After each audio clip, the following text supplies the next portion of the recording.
Hey everybody.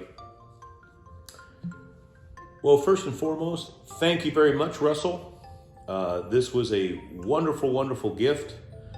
My friend sent this to me all the way from Arizona. Very, very good whiskey. It has a beautiful, beautiful finish. I highly recommend it. I'm sure it could be obtained at any Total Wine, Bevmo, or for those of you who are familiar, the Drizzly app. I drink a lot of bourbon and rye whiskey, and I have to say, this stuff is pretty damn good. It has a very soft vanilla finish. I can't tell you how much I really, really enjoyed it. But anyway, today I wanted to talk a little bit about the concept of desire. What is, desire? When you think about desire, or, again, when you think about desire, why do we desire specific things? Whiskey, for example, or anything. And along with desire, or that concept of want, comes the paradox that desire creates. If no one is desiring what you're coveting, you start to question that very desire. Is it worth wanting? Let me say that again. When you think about desire and when you desire specific things, that very desire sparks a paradox that if no one else is desiring what you're coveting or desiring, is it even worth wanting? And what does that mean? So in some sense, our desires have to be shaped by everyone around us, society as a whole, which gives advertising and all that comes with that tremendous power. But the reality is, if we accept someone else's desire or adapt a model of desire, so-and-so likes it, I like so-and-so, so hence I want to like what they like, it can create a kind of rivalry, especially if it's the thing that they're desiring is finite. I like so-and-so, so-and-so likes this, I try it, I like it, and maybe it's limited, so it creates a supply and demand problem, a rivalry in a sense. So if desire can cause rivalry can be problematic. Now understand, and I get it, really rivalry has existed really since long before we even started writing shit down. The Bible has several stories, if memory serves. I think in Genesis, you got Cain and Abel. First one pops in my head. There's Ishmael and Israel, I think. I forget now. But you've got Michael Corleone and Fredo Corleone and The Godfather. You've got Mehmed and his brothers. You've certainly got Genghis Khan and I believe his brother Turagul Khan. I forget now, forgive me. You've got Ferrari and Lamborghini.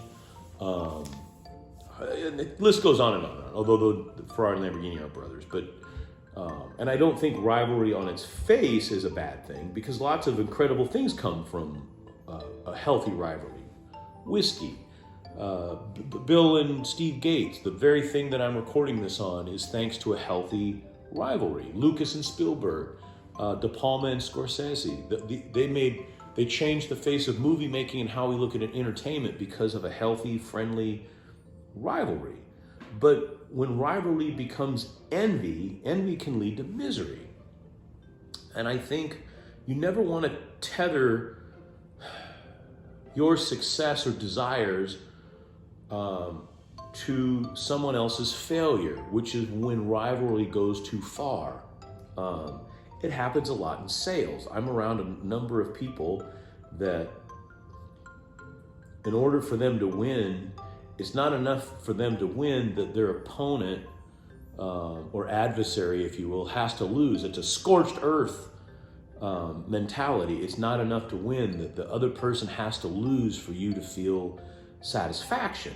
And I don't think that's a good path to be on, because it becomes this infinite game of one-upmanship that can only, again, end in misery for both. And we have to find a path when our desires become rivalry and it crosses a line. And I don't know what that line is necessarily, but I think it falls somewhere when the person that you're coveting has to lose or suffer for you to feel anything. And really, what it should be about is not having what you want, but wanting what you have, right? Sometimes finding that measure of success shouldn't be keeping up with the Joneses, shouldn't be always trying to be better than someone else. Just be your best self. It isn't always about winning. Sometimes it's about not winning, which builds character, I'm told. I must have a lot of character because I seem to lose a lot. But anyway, just some thoughts. I don't know. I've been sitting here drinking, thinking, and rambling a lot, and I thought I'd share this super brief video just about desire and that concept of how desire can become rivalry, and rivalry can corrupt and destroy you if you let it. And you don't want it to corrupt and destroy you. You want to always take a step back and reflect about the things that you have, the successes that you've had. And again, like I said, it's not having what you want, it's wanting what you have. And to take a moment and walk through your home from those material things that you've acquired and revel in that success, and then the friendships and people that are in your lives that matter, and revel in those successes, and take a moment to cut loose the relationships that only bring you down because they're not worth it. Time is too short to waste your time with people that annoy you. And I don't know how you break the desire thing with society, because we all covet practical things, impractical things, other than cut your own force, cut your own path, be a force, and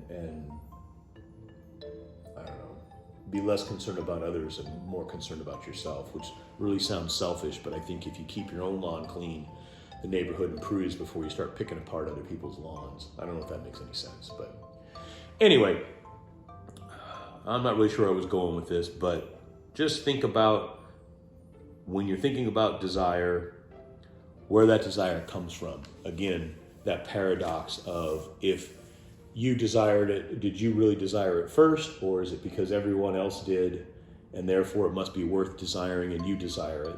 And then at what point is it not worth desiring? I don't know, I'm rambling now.